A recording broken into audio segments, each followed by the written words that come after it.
Dore ngiyi top 7 y'abadayimoni bakomeye kurusha abandi. Izi ni inkoramabi, ni inkoramaraso z'abadayimoni. Ku mwanya wa 7 turasangaho uwo bita ishyo cyangwa se legion. Ni abadayimoni benshi bishyira hamwe bakajya mu muntu bakamusarika bakamusaza ku buryo atabasha kubikura. Ishyo. Number 6 dufiteho Mammon. Mammon ni umudayimoni ufata abantu akabakundisha amafaranga n'ubutunzi, bakabikunda cyane kurusha Imana kure. Kuri 5 dufiteho Belial, umwami w'ibinyoma n'akaduruvayo. Asunikira abantu mu bwigenge bwuzuye gukora ibyaha. Ni ubwigenge ariko bwuzuye gukora ibyaha.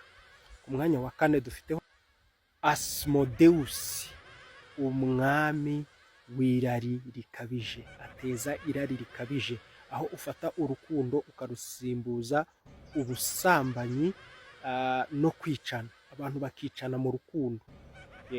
Ngo umugore yatemye ngo umugabo yatemye umugore. Ni Beelzebub kuri 3. Beelzebub bamwita umwami w'udusazi, umwami w'amasazi n'umwanda. Azana indwara, ubusazi n'umwuka w'ubushinyaguzi.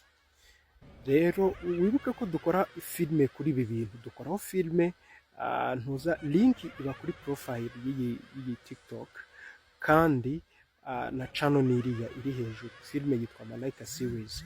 Reka tuvuge kuri 2, Satani. 2 ni Satani, ni umwanzi w'Imana mbere na mbere, the adversary of God niko bamwita. Atembera ashaka uwo amira, agakiza agahindura igikangisho. Ikindi ni umushukanyi, arashukana. Kuri nimero 1 turasangaho Rusofero, umwe mu bamarayika bakomeye bahanuwe. Uyu nguyu agaragaza iki? Agaragaza ubwibone bukabije n'ubwirasi ndetse no kwigomeka ku Mana. Ni uwuhe mudayimoni muri aba ngaba wabasha gutsinda mu buryo bworoshye? Ni uwuhe mudayimoni muri aba utsinda mu buryo bworoshye?